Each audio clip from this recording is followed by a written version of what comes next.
Sapa Indonesia kembali membahas kasus pencabulan pesantren Sidikiyah Jombang yang berbuntut pada pencabutan izin pesantren oleh Kemenak. Lalu bagaimana pengawasan pada lembaga pendidikan seperti pesantren agar kejadian ini tidak berulang? Kita akan berbincang dengan Ma'ruf Syah, Wakil Ketua Tanfiziah, Pengurus Wilayah Nahdlatul Ulama PWNU Jawa Timur. Assalamualaikum warahmatullahi wabarakatuh, Pak Ma'ruf, selamat malam. Waalaikumsalam warahmatullahi wabarakatuh. Pak Ma'ruf, bagaimana Anda melihat tersangka pencabulan di pesantren Sidikiyah akhirnya ditangkap? Ya kalau itu prosedur hukum, saya kira memang harus ditaati.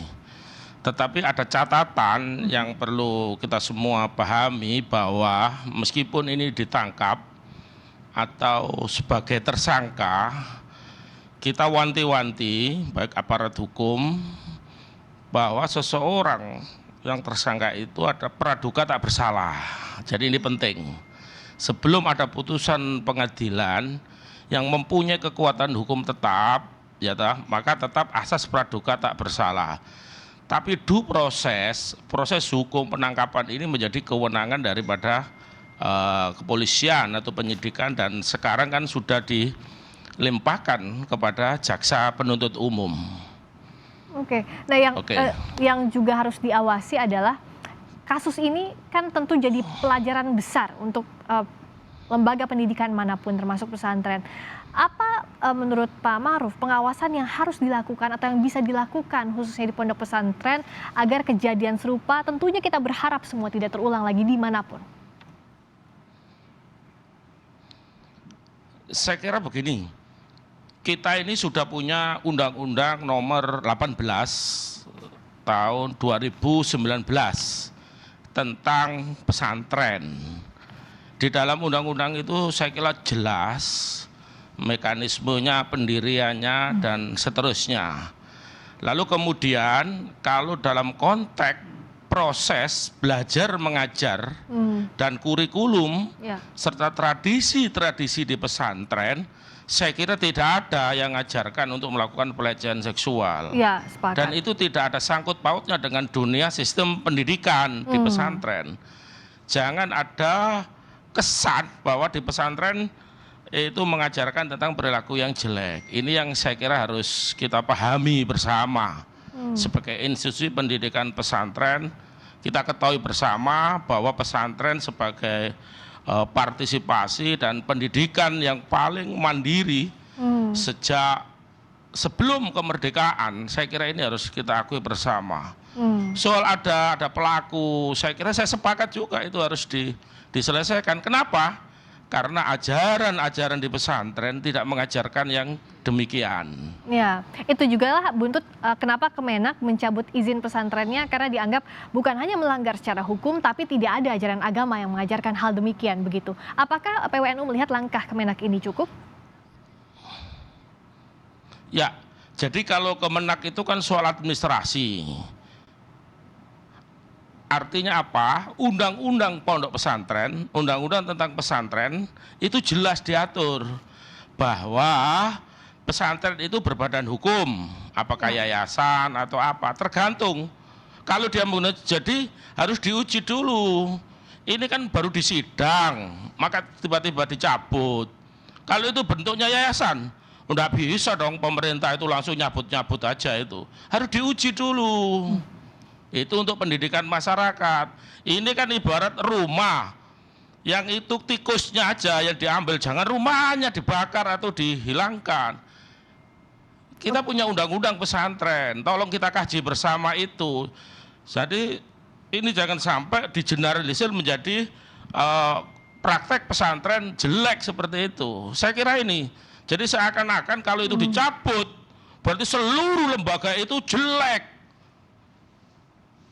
Penegakan hukum saya setuju ini diproses. Oke. Masa depan anak-anak yang korban kekerasan seperti itu saya setuju. PWNU Jawa Timur khususnya sudah memberikan masukan kah ke Kemenak soal langkah pencabutan izin? Kalau PWNU tadi mengatakan bahwa tidak setuju begitu soal pencabutan izin pesantrennya. Bukan tidak setuju, kita punya undang-undang. Ayo kita kaji bersama. Kalau kaitannya dengan soal pencabutan atau pelarangan, kaitannya dengan hukum administrasi. Jadi hukum administrasi, kewenangan itu melekat pada institusi negara. Oleh karena itu sebetulnya ini kan institusi tersendiri kalau bentuk yayasan. Jadi yayasan itu harus dipahami, ada ketua pembina, ada pengurus, dan ada pengawas. Oke. Jadi itu entitas tersendiri, seperti PT misalkan, perseroan terbatas, ada direksi, ada komisaris, dan seterusnya itu. Jangan digebiau ya gini ini. Oke, jadi langkah yang tepat semestinya bagaimana kalau dari PWNU Jatim melihatnya? Langkah yang tepat, saya kira memang oknum siapapun, kalau itu salah dan buktikan di persidangan. Kan alibinya itu fitnah, ya kita buktikan bareng-bareng. Tetapi kita tetap menghargai koridor hukum. Oke. Bisa jadi kalau di sidang tidak terbukti, kan seperti itu. Jadi artinya harus harusnya hati-hati. menunggu dulu proses hukum yang berlaku. Tapi soal perilakunya, tindak pidananya, PWNU setuju itu harus diproses kalau terbukti begitu? Kalau terbukti, itu 100%, 100% kami setuju diproses itu. Bahkan kita mengecam kalau ada praktek-praktek apapun institusinya dengan cara-cara melanggar syar'i lah kalau bahasa kita itu. Melanggar ketentuan, apalagi ini sampai kriminal. Sekarang kan tersangka sudah diproses hukum, saat ini menunggu untuk pengadilannya. Nah, berikutnya bagaimana nasib para santri setelah izin ponpes dicabut, dan juga bagaimana dari sisi korban? Saya mau ke nasib para santri dulu. Kalau dari PWNU, apa yang bisa dilakukan agar pendidikan santri ini kan dijamin oleh Kemenak tidak akan terbengkalai meskipun ada kasus ini, meskipun dicabut izin ponpesnya. Nah, bagaimana untuk nasib para santri ini dari PWNU semestinya?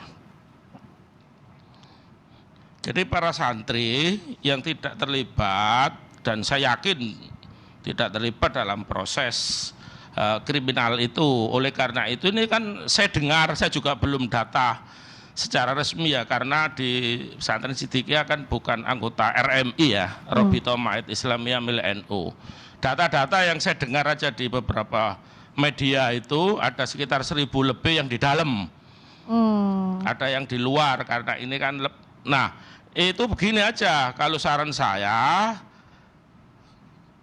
Karena para santri ini kan mulia, cita-citanya dari rumah untuk belajar. Jadi kalau merasa tidak nyaman atau merasa kurang apa, saya kira pesantren yang lain bisa pindah. Di yayasan-yayasan miliknya Nahdlatul Ulama bisa pindah, asal memenuhi syarat-syarat dan ketentuan di pesantren tersebut. Jadi kalau kita bisa nampung dari PWNU asal memenuhi persyaratan dan kebijakan dari pondok pesantren yang dimaksud. Jadi tidak semerta kemudian kayak pengungsi gitu, bukan.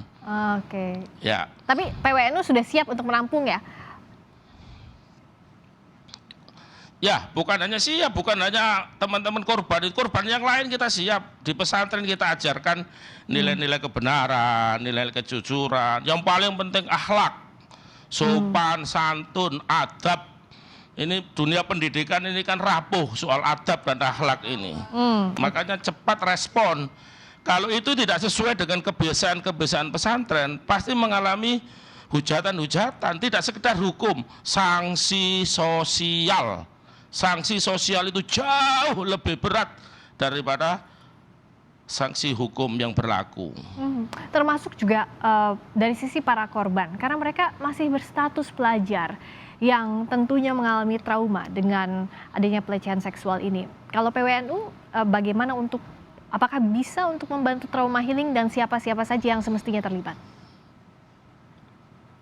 Ya, pengalaman kami terlibat di dampak dari sexual harassment, seks pelecehan seksual ini memang banyak faktor. Salah satu psikologis ya, trauma ini yang berkelanjutan, yang kalau kita terapi atau healing ini memang prosesnya agak sulit, tetapi saya yakin bisa asal bertahap, pelan-pelan, dan ada bimbingan. Tentu dengan pembimbingan para psikolog dan yang punya kompeten, jangan asal-asalan malah tambah keliru nanti. Iya, iya. Jadi harus Ya. melibatkan orang-orang yang kompeten di bidangnya. Nah, tapi untuk kasus ini sendiri, bagaimana publik bisa mengawalnya agar ya kita tahu bahwa kejahatan seksual adalah tindak pidana dan tidak pandang bulu. Bagaimana juga PWNU melihat prosesnya yang begitu panjang, kita katakan dramanya begitu panjang sampai akhirnya menyerahkan diri semalam. Jadi memang begini, soal kadang-kadang ini yang menjadi perdebatan yang belum tuntas. Jadi soal pembuktian ya, soal pembuktian memang agak susah kalau yang namanya seksual harassment itu. Nah ini yang menjadi perdebatan. Lalu kemudian ada terobosan, peraturan Mahkamah Agung, ada putusan yang sudah diputus itu. Jadi kalau Anda membuktikan, karena misalnya secara fikih misalkan, kan harus dilihat seperti benang memasukkan lubangnya itu kan, kalau secara umum. Tetapi juga ada bukti atau persangkaan-persangkaan yang cukup kuat, yang itu bisa menjadi keyakinan hakim. Ya. Nah ini yang kemudian lagi berkembang. Kesulitannya kan di situ itu kalau soal pelecehan. Oleh karena itu saya sarankan bahwa kesadaran hukum bagi semuanya. Sekali lagi saya akan mengatakan, bagaimana mungkin orang sadar hukum kalau pemahaman hukum aja tidak paham. Dia harus paham dulu, itu saya yakin otomatis dia akan mempunyai kesadaran hukum yang kritis dan kesadaran hukum yang tinggi. Agar jangan sampai, yang dijaga adalah jangan sampai karena ulah oknum ini kepercayaan atau digeneralisasi seperti itu pendidikan di pesantren, tentu saja tidak. Nah, mungkin Pak Ma'ruf bisa menjelaskan sejauh ini seperti apa sih pola pendidikan di pesantren sehingga orang tua itu memang tenang menitipkan anak-anaknya. Terakhir silakan Pak Ma'ruf. Ya, saya harapkan tenang, nggak usah khawatir. Anak saya 3 ini semuanya juga di pesantren. Saya sendiri ini juga alumni pesantren, sejak lulus SD sampai kuliah semuanya di pesantren. Artinya tetap al-muhafadzatu 'alal qadimis shalih wal ahdu bil jadidil aslah. Jadi pesantren-pesantren itu masih mempertahankan tradisi lama dan mengambil hal-hal yang baru, tapi ingat yang dianggap lebih baik. Jadi nggak usah khawatir, pesantren Anda boleh pilih, dan kalau masih ragu tanyakan. Kalau NU ada RMI, Robito Ma'had Islamiyah. Apa Robito itu? Perkumpulan atau organisasi pondok pesantren yang dalam naungan NU. Kalau yang lain mungkin bisa tanyakan di teman-teman ormas yang lain, boleh, sangat terbuka. Kiai, para pengasuh, ustadz, masyayikh, dewan masyayikh, dalam bahasanya sangat terbuka, sangat terbuka.